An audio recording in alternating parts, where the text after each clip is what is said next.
Quantos céus existem? O que a Bíblia diz a respeito? Olá a todos, hoje vamos falar de alguns fatos sobre o céu que a maioria das pessoas desconhece. Quando a palavra céu é usada na Bíblia sem uma conotação simbólica, geralmente se refere a um dos três reinos ou uma das três camadas ou dimensões que possivelmente existem, segundo alguns textos bíblicos. A Bíblia se refere a múltiplos céus. Primeiro é o céu atmosférico, que inclui a atmosfera que respiramos e o espaço ao redor da Terra. O segundo céu é a região celestial, também conhecido como estelar ou espaço sideral, que engloba o Sol, a Lua e as estrelas e os demais planetas. As estrelas são consideradas na Bíblia como estando no céu. A Bíblia também adverte as pessoas sobre adorar corpos celestes que representavam deuses em muitas culturas antigas. Existem passagens que descrevem situações diferentes no segundo céu, onde às vezes os anjos que estão em lados opostos, os que servem a Deus e aqueles que servem a Satanás, como citado no livro de Daniel 10:13, eles se envolvem em grandes batalhas. Esses conflitos ocorrem principalmente nas regiões celestiais. O terceiro céu é o lugar onde Deus habita, o paraíso, o céu espiritual. A expressão terceiro céu só aparece em 2 Coríntios 12:2, quando Paulo fala sobre uma visão que teve. É o lugar onde Deus mora com os anjos. Alguns acreditam que os salvos poderão visitar este céu e se relacionar com Deus por toda a eternidade. É um lugar espiritual perfeito que não pode ser destruído, como explicado em Hebreus 8:1 e 2. O mais importante é que temos um sumo sacerdote sentado no lugar de honra à direita do trono de Deus majestoso no céu. Ele ministra ali no verdadeiro tabernáculo, o santuário construído pelo Senhor e não por mãos humanas. Paulo faz uma referência ao santuário que foi construído por Moisés, onde o próprio Deus deu o modelo, e ele diz que existe um santuário nos céus, não construído por mãos humanas, mas construído pelo Senhor, pelo próprio Deus. Um ponto importante sobre o lugar onde Deus habita é que a Bíblia nos mostra Jesus como o nosso sumo sacerdote, o Cordeiro que foi morto e reviveu, e agora está sentado no lugar de honra, à direita do trono da majestade de Deus, a morada do Altíssimo. O céu é um lugar real, metafórico ou é apenas um conceito?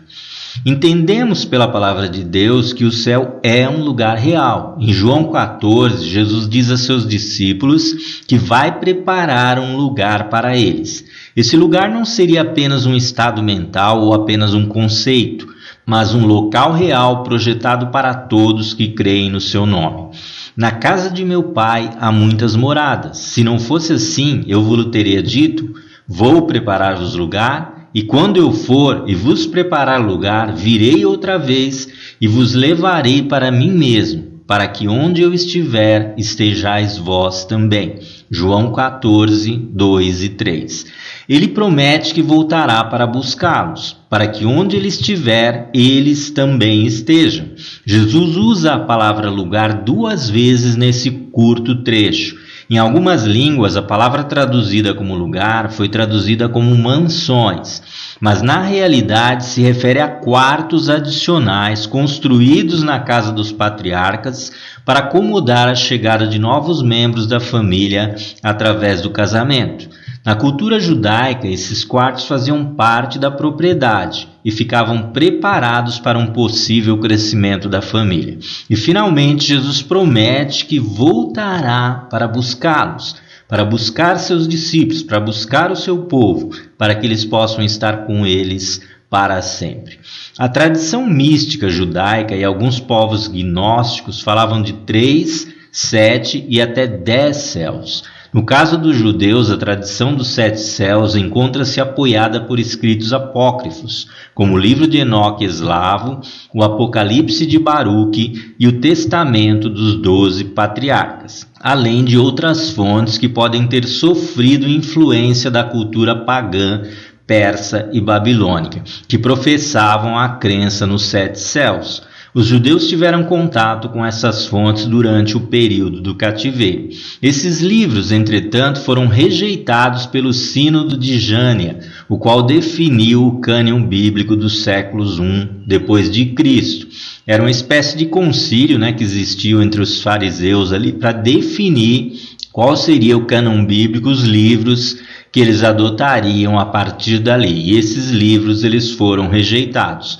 Porém, na Bíblia, a Bíblia atual que nós temos hoje, as poucas referências nos levam até o terceiro céu que foi citado por Paulo. Quem teve o primeiro vislumbre dos céus após a morte de Cristo? Estevão, que foi o primeiro mártir, disse ter visto o céu aberto e Jesus em pé à direita de Deus, pouco antes de morrer apedrejado. O apóstolo Paulo fala de um homem que foi levado até o terceiro céu em 2 Coríntios. Conheço um homem em Cristo que há 14 anos, se no corpo não sei, se fora do corpo não sei, Deus o sabe, foi arrebatado ao terceiro céu. Foi arrebatado ao paraíso e ouviu palavras inefáveis que ao homem não é lícito falar. Paulo fala de um homem em Cristo que 14 anos atrás foi arrebatado até o terceiro céu. Depois confirma que este homem era ele. Porém, Paulo não explica tudo o que viu nessa visão celestial, apenas faz uma descrição vaga do que viu e ouviu.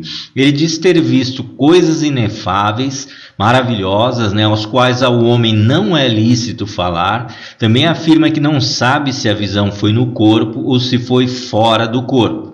No entanto, a passagem indica que Paulo teve uma experiência misteriosa no terceiro céu. Mas ao contrário de João, ele não foi autorizado a falar sobre o que viu e ouviu. O apóstolo João também teve a oportunidade de ver o terceiro céu, porém no livro do Apocalipse, e ele recebe autorização para contar com detalhes tudo o que viu e ouviu, descrevendo coisas fantásticas, o trono do Cordeiro, a besta e o falso profeta, o alfa e o ômega, o princípio e o fim e muito mais. Uma das coisas que João viu foram os 24 anciãos no céu. Entre as descrições, João relata a visão de um trono no céu e 24 tronos em redor. Está lá em Apocalipse 4:4, que diz: E ao redor do trono havia 24 tronos, e vi assentados sobre os tronos 24 anciãos, vestidos de vestes brancas, e tinham sobre suas cabeças coroas de ouro. João vê 24 anciãos que estavam assentados, vestidos de vestes brancas e com coroas de ouro em suas cabeças.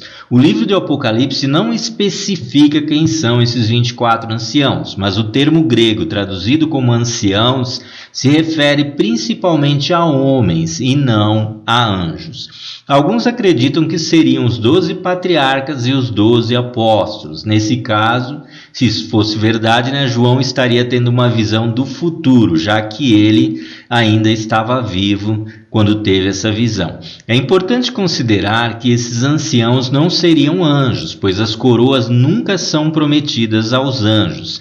Eles nunca foram mostrados por Deus usando coroas. A palavra traduzida como coroa aqui se refere à coroa da vitória ou à coroa da vida, usada por aqueles que completaram a sua carreira na terra com sucesso e venceram a batalha contra o mundo, recebendo assim o seu galardão como Cristo prometeu. Porém, não é dada nenhuma pista clara de quem seriam de fato esses anciãos. É interessante notar que todas as visões mostradas por Deus estão ambientadas na realidade e cultura daquela época. Por isso eles viam tronos, coroas, vestes brancas, coisas que representavam o que de mais glorioso e maravilhoso existia na época em que viveram. Outra visão celestial é retratada pelo profeta Ezequiel, que viu 4 seres viventes no céu em Ezequiel 1, 5 e 9. Eles tinham a aparência de um homem com 4 faces e 4 asas. No caso dessas criaturas, elas eram diferentes de tudo que se conhece na Terra e parece que a sua função era transportar o trono do Senhor. Durante esta visão, Ezequiel recebe do próprio Deus as diretrizes para cumprir sua missão como profeta junto aos cativos de Israel. Outra menção importante é feita pelo escritor da carta aos Hebreus, que afirma que todos os filhos de Deus têm seus nomes escritos nos céus e cidadania garantida nas moradas eternas. Isso significa que cada cristão tem garantida sua cidadania nas moradas celestiais, o que deixa claro a importância de investirmos mais na nossa vida espiritual e no nosso relacionamento com o Senhor, garantindo assim o nosso lugar na eternidade. Mas tendes chegados ao Monte Sião, a cidade do Deus vivo, a Jerusalém celestial, a jubilosa reunião dos milhares de anjos, a universal assembleia e igreja dos primogênitos que estão inscritos nos céus, e a Deus, o juiz de todos, e aos espíritos dos justos aperfeiçoados. Hebreus 12, 22 e 23. O escritor de Hebreus faz uma comparação com o momento em que Moisés recebe as tábuas da aliança. Naquele momento, Moisés sobe na montanha para receber as tábuas e o povo fica embaixo. E eles ficam apavorados ao ver as nuvens, haviam raios, trovões e fogo, e o monte tremia, e eles ficaram apavorados diante daquela visão. E Paulo fala que nós não chegamos a isto, mas chegamos ao Monte Sião, que é o lugar onde representa a morada de Deus. Chegamos à cidade do Deus vivo, a Jerusalém celestial, a jubilosa reunião dos milhares de anjos, a universal assembleia e igreja dos primogênitos que estão inscritos no céu, e a Deus, o juiz de todos, e aos espíritos dos justos aperfeiçoados. Então, sobre nossa cidadania, em Filipenses 3:20, Paulo afirma que nossa cidadania está no céu e não na terra. Somos peregrinos viajando por essa terra, e é por isso que não devemos nos apegar demasiadamente às coisas terrenas, mas sim investir em tesouros eternos. No entanto, a nossa cidadania é dos céus, de onde aguardamos com grande expectativa o Salvador, o Senhor Jesus Cristo. Filipenses 3:20. Não podemos ter dificuldade de expor a nossa esperança e muito menos a nossa fé, na certeza de que um dia estaremos para sempre com o Senhor no lugar que Ele preparou para nós. Porque é tão difícil falar com credibilidade, fé e esperança sobre o reino dos céus nos nossos dias? Porque nossa mente e nosso coração, eles vivem tão limitados à nossa experiência na terra que é tão difícil imaginar a eternidade. A Bíblia nos oferece apenas vislumbres do céu. Como será a nossa vida e o que faremos por toda a eternidade, em grande parte, ainda é um mistério.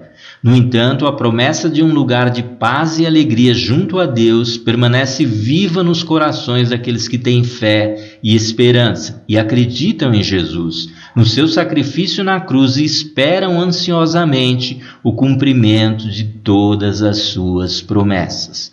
Portanto, resta ainda um repouso para o povo de Deus. Hebreus 4:9. Há muitos mistérios e outros textos que falam sobre o céu, e poderemos falar sobre outros aspectos em outros vídeos. Por agora é isso, pessoal. Se você gostou, deixe o seu like, se inscreva no canal, compartilhe com seus amigos para motivá-los a ter também essa esperança. E se o Senhor permitir, até um próximo vídeo.